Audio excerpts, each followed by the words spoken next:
Amfanin kuɓewa ga masu cututtukan hawan jini wato diabetes. Assalamu alaikum warahmatullahi ta'ala wabarakatuhu. Yau zan zo muku da ɗan takaitaccen bayani akan masu fama da ciwon hawan jini, yadda za su yi amfani da kuɓewa. Hanya ta farko da za ka bi domin ka magance wannan cuta ta hawan jini shine za ka samu kuɓewanka akalla guda biyu ko dogaye wanda suke sirara.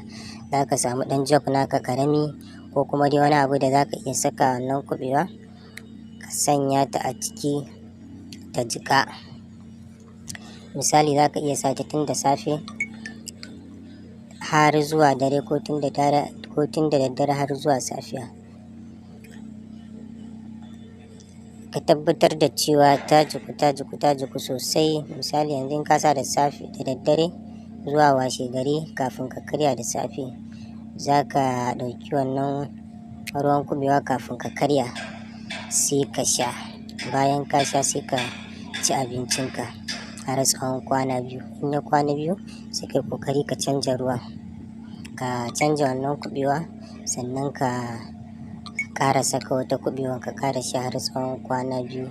Ana dai so duk sanda ka sa wannan kuɓewa ya kasance duk bayan kwana biyu a ce ka canja. To insha Allahu in dai har ka sha na tsawon wannan sati biyu, ko na tsawon sati ɗaya ko sati biyu, to in ka je asibiti ka gwada, in Allah yadda za ka ga canji. Amma zan so a ce kafin ka sha wannan magani to ka je ka fara gwada diabetes naka, ka tabbatar da percent nashi, sannan bayan ka sha kamar na sati ɗaya ko sati biyu sai ka je ka ƙara gwadawa. Ana son kullum ka sha da safe, insha Allahu za a samu waraka. Kuma don Allah duk wanda ya ji wannan bayani ya turawa 'yan uwa da abokan arziki, dukkanin ɗaukacin al'ummar musulmi baki ɗaya, domin duk wanda ya taimaki wani shi ma Allah zai taimake shi. Allah ya ba mu ladan baki ɗayanmu, da mu da ku da su da duk sauran waɗanda Allah ya ba mu ikon tura. Sannan kada ku manta ku yi mana subscribe domin idan mun ɗora bayananmu ku rika samun su a kowane lokaci. Kuma insha Allah za mu ci gaba da kawo muku waɗannan sirrika a sannu a hankali.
Kar ku manta da sunan YouTube din channel din namu Kannywood 24 domin samun sababbin videos namu da zarar mun ɗora.